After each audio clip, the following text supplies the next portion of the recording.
নমস্কার বন্ধুরা, আমি আবারও চলে এসেছি আপনাদের কাছে নতুন একটি রেসিপি নিয়ে।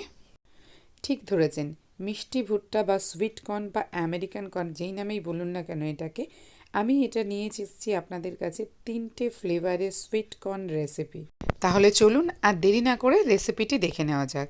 সবার কাছে অনুরোধ রইল রেসিপিটির ফুল ভিডিও দেখার জন্যে, আর ভালো লাগলে অবশ্যই লাইক, শেয়ার এবং সাবস্ক্রাইব করার জন্যে।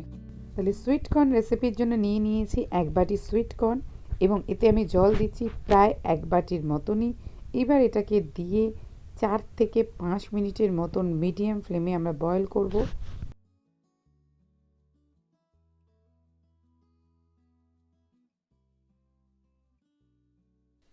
বয়েল করার সময় এটাকে একটু ঘন ঘন নেড়ে দেবো। আমি এখানে অল্প জলে এটাকে বয়েল করছি যাতে এর জলটাকে ড্রেন আউট করতে না হয়, অর্থাৎ আমি জলটা এখানে বয়েলের সাথে সাথে এটাকে শুকিয়ে নেব। তাহলে কী হবে, সুইট কর্নের যে গুণাগুণ সেটা সব ইনট্যাক্টই থাকবে। সুইট কর্নগুলো বেশ ফোলা ফোলা হয়ে গেছে, তাই একবার ফাইনালি একটু চেক করে নেওয়া যে এগুলো পুরোপুরি সেদ্ধ হয়ে গেছে কিনা।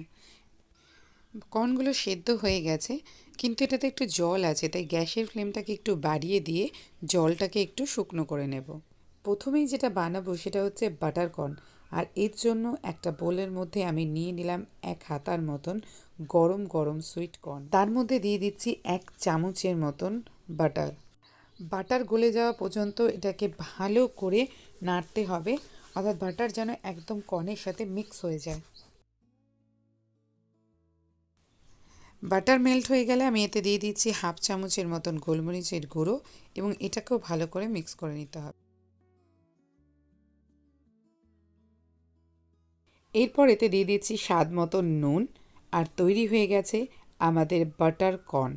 এবার মশলা কর্ন বানানোর জন্য আমি একইভাবে একটা বোলের মধ্যে 1 হাতা কর্ন নিয়ে নিয়েছি, তাতে দিয়ে দিয়েছি 1/2 চামচের মতন বাটার। বাটার ভালো করে মিক্স হয়ে গেলে আমি এতে দিয়ে দিচ্ছি 1/2 চামচের মতন লাল লঙ্কার গুঁড়ো।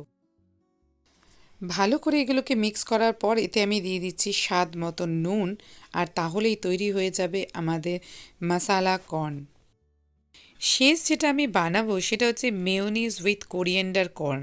এর জন্য নিয়ে নিয়েছি আমি 1 চামচ ধনেপাতা কাঁচা লঙ্কার পেস্ট আর 1 চামচ মেয়োনিজ, এবং এই দুটোকে ভালো করে মিশিয়ে নিতে হবে।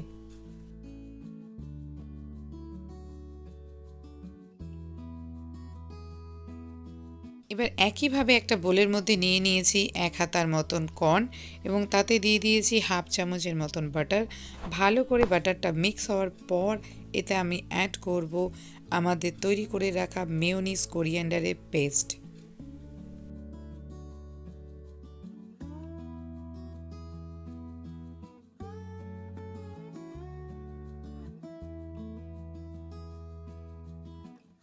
এবার এটা ভালো করে মিক্স করে নিলেই তৈরি হয়ে যাবে আমাদের মেয়োনিজ কোরিয়ান্ডার কর্ন। আমি এর মধ্যে নুন দিলাম না, কারণ বাটার এবং মেয়োনিজ দুটোতেই মোটামুটি নুন থাকে। তাহলে তৈরি হয়ে গেছে আমাদের butter corn, masala corn and mayonnaise coriander corn. আপনারাও বাড়িতে অবশ্যই বানাবেন, বাচ্চা থেকে বড় সবারই খুব ভালো লাগবে এই রেসিপিটি ভালো লাগলে অবশ্যই ভিডিওটি লাইক করবেন, শেয়ার করবেন এবং সাবস্ক্রাইব করবেন আমার চ্যানেলটিকে। পাশে থাকা বেল বাটনটিকে প্রেস করে দেবেন যাতে আরও নতুন নতুন ভিডিও আপনারা সবার আগে দেখতে পান। ধন্যবাদ।